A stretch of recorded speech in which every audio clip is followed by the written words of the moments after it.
Hey everyone, welcome back to my channel. আমি সুস্মিতা। তো চলো আজকে ছোটোখাটো একটা মিনি ব্লগে তোমাদের সবাইকে ওয়েলকাম। তো আমি এখন আছি আমার বাপের বাড়িতে, যদিও আজকে চলে যাবো আমার শ্বশুর বাড়িতে। চলো বাপের বাড়ি থেকে শ্বশুর বাড়ি যাওয়ার একটা দিন আমি কীভাবে কাটালাম চলো ছোটোখাটো একটা মিনি ব্লগে শেয়ার করা যাক। তো সকাল সকাল উঠে স্নান টান সেরে নিয়েছি, পুজো দিতে যাবো। হ্যাঁ, হঠাৎ করেই মনে হয়েছে যে যাই গিয়ে শীতলা তলায় পুজো দিয়ে আসি। বাপের বাড়ি আসা হয় মাঝে মধ্যে, কিন্তু পুজো আমার দেওয়া হয় না। তো ভাবলাম যে চলো সকাল সকাল যখন উঠেই পড়েছি, ঘুম যখন ভেঙেই ফেলেছে, চলো যাই একটু পুজোটা দিয়ে আসি। সেই মতো যেমন ভাবা তেমন কাজ, সকালে উঠেই চান টান সেরে নিয়েছি। এখন চলে এসেছি এবার রেডি হতে, হালকা ফুলকা করে রেডিও হয়ে গেছি। তো চলো এবার পুজো দিতে যাওয়ার জন্য বেরিয়ে যাওয়া যাক।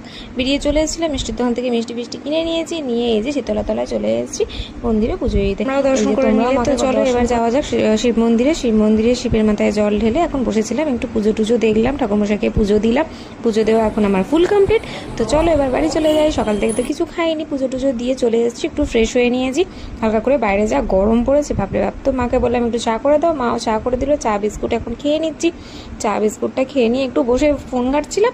তার মধ্যে বাবা চলে এসেছে ইডলি নিয়ে। আমার ভীষণ ফেভারিট। তোমাদের কার কার ইডলি খেতে ভালো লাগে একটু কমেন্ট করে জানিও তো। আমি তো ভীষণ ভালোবাসি, বিশেষ করে এই নারকোলের চাটনিটা। তো যাই হোক, ইডলি খাওয়া হয়ে গেছে। আজকে বাপের বাড়ি থেকে শ্বশুর বাড়ি আসার দিন আমি খেয়েছি পান্তা ভাত। পান্তা ভাত খেতে ইচ্ছা করছিল, তাই পেঁয়াজিটা ভেজে নিয়েছিলাম। তারপরে মা আর আমি একটু শপিং করতে গেছিলাম, ওখান থেকে খেলাম ধোসা, আর দেন চলে এলাম আমি বাড়ি।